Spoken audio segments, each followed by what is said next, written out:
And welcome back. Sorry it's been so long since I've updated. Where we left off the last time on this car, we had replaced the fuel tank, the sending unit, and fuel filter. Had got the car for the first time in who knows how long, got it to fire, and then it immediately shut off in the video. And from there we went to chasing electrical gremlins, you know, all the usual suspects. Coil was our first thing we checked, and thankfully I've got another car, 1990, here in the garage, and I can pick parts and switch parts and verify stuff, you know, without having to go to the parts store every single time for every single part that may be bad. So in this case, I've actually had great success in picking, and I finally spent money day before yesterday on a TFI module, and I'll back up a little bit and let you know what we got. So we have no spark. Like literally, what I've got going on here is I've got number, well, whatever this cylinder is here, number 5, I guess, grounded out on that bolt so I can see it from the driver's compartment. And when I crank, there's a little spark at the beginning of cranking, just for a second, and then it's out, and there's no more spark while cranking. Let me tell you what I've done, and I need some input. First thing I did is I switched the coil with my other car. Didn't make any difference. I even took the coil out of this car to my other car, and vice versa. The other car starts and runs fine. Then I ended up taking the computer out of this car, unplugged it, plugged in the computer from the other car, still no change. And to reverse engineer, I took the computer out of this car and put it in the other car. The other car starts and runs just fine. Now, mind you, I've got fuel pump every single time I turn the key. It's, you know, it's pumping up. I've got fuel. It's not the issue. It's only spark is my problem. So I was told by a buddy of mine to basically take this coil wire off the distributor cap and put a plug in it, and bypassing, you know, in theory, the distributor, to rule out the distributors being the culprit here.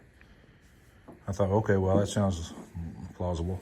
So I put a plug in the end of here and grounded it out like you see this. And nothing changed. I still aren't getting a spark. By the way, when the key's on, I've got hot at the coil in both of these poles. Both these wires are hot. So my coil is energized by this harness. You know, check that. All right. So that theory didn't work. Then a buddy of mine said, well, you can check it by putting on the other Mustang that does run, just try the theory over there and see if you get spark. So I did. And on the other car, basically did what I just said. I took the coil wire off the cap, put it to a plug, hooked it to the coil, and I've got great spark on the other car. So that confirmed his theory that we should have spark by bypassing the distributor cap. Well, finally, also, well, let me back up a little bit. I also pulled this relay out, which is way down in there. That's a relay that feeds the computer. And I switched it with a new one that I bought. And again, no difference. That just interrupts power to the computer. Doesn't really have anything to do that I know of with spark. I also confirmed that with the computer unplugged, you still get spark. At least the other car gets spark with the computer literally unplugged. Now, you don't get fuel pump, obviously, but you get spark. Not on this car, but on my other car. Okay, this car is not getting spark still to this point after all the stuff I've mentioned. Now, I had the great idea to unplug the TFI module on the other car and see if I got spark on the other car. And I did not. So then I thought, well, maybe the TFI is bad, because that was, you know, suggested on my other video by a couple different people. And rather than take the TFI off the other car and horse around with the timing, I went and bought the Master Pro TFI from O'Reilly's and switched it out on Sunday. And this is the Ford Motorcraft. You know, I have to presume this is the original TFI. So I was so excited. I thought, Jesus, this is going to finally work. This is it. You know, because I've done everything else I can think of, including repairing those fusible links that I showed in the initial video. Well, nothing changed. Put in the TFI, plugged up everything the way it's supposed to be. Not anything. I still get the little teeny weeny starting spark just for a second when I turn the key. And so that's where we are. I'm making this video today because I consider myself, decent, troubleshooter and, wrenching and stuff. I just don't know what else it could be. We've ruled out computer. We've ruled out coil. We've ruled out TFI, assuming the TFI that I bought is good, but, let's assume it is. And we're getting nowhere with spark. So, yeah. So here's where I'm at. Could it be whatever's left inside the distributor? Once you take the TFI out of the equation and the cap and the rotor, there's still some sort of module, down in there that I don't know if it's a reluctor or what it's called, and you have to basically disassemble the entire distributor to get at the thing. I think you have to take the gear off the bottom. I watched a video on it. All kinds of work to change out that piece. I don't know if that piece controls spark. I don't know if it's sending a signal to the coil like the TFI is supposed to do. I don't know if it's part of that math.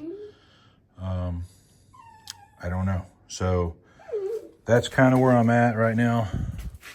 What's the matter? I'm tempted to pull the distributor out of the other car, but I don't want to end up with two cars that don't run if I don't do it right, or I mess it up and don't get it back in there right, and I got it all screwed up, and then I got I got two non-running cars. So I'm posting this up. I'm looking for something that I missed. What else could it be? I have put a voltmeter, tested, here and there for 12 volts. I've used the, this job here to, make sure I'm getting power where I'm supposed to be, like over there at those wires going into the coil. I've went through the dash. I've pulled off all the trim on the inside and pulled out all the wiring. Oh, I forgot a key piece here. I even replaced the ignition switch.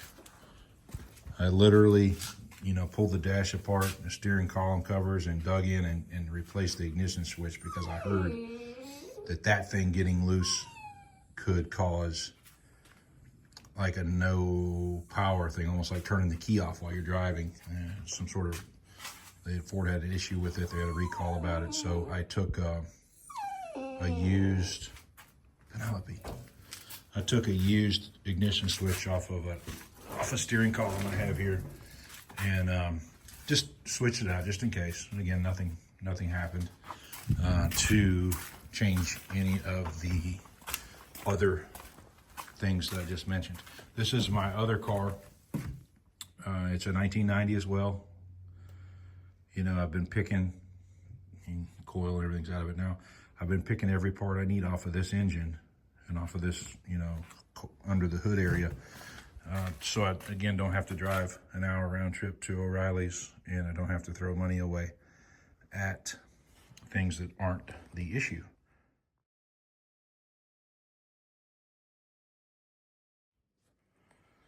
So let me know what you guys think. And again, just to recap, I have replaced the coil.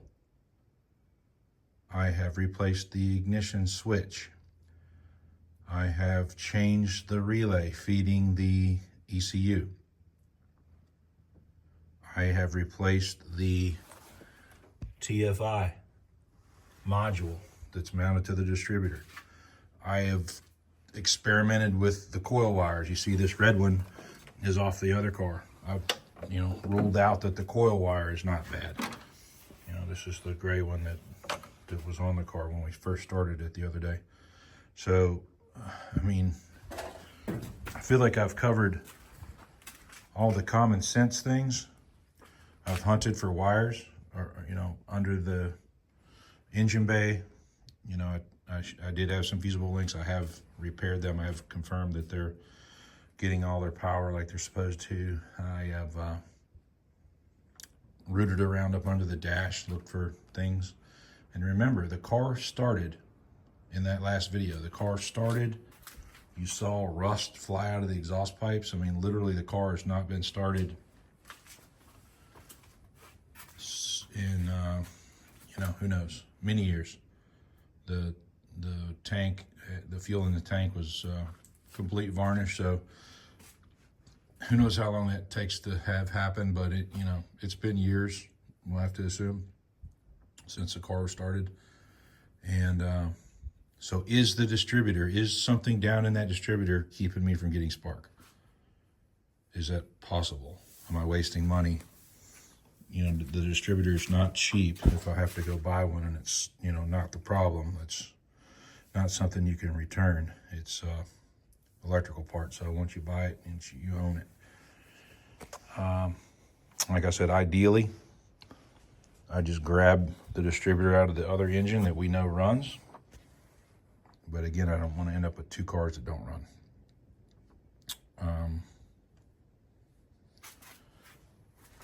Please comment. I'm reading all the comments. I've never seen anything like this. There's tons of videos on YouTube that reference, no spark on these Fords, not just the Mustangs, but Ford trucks and other things. And after watching all of them, applying the knowledge that I learned from the videos, I'm not having any success. So I'm gonna post this up quickly, and I'm gonna put this back on the Notch World Order Facebook page. That's where I've been putting it, and that's where I've been getting, a lot of feedback and stuff.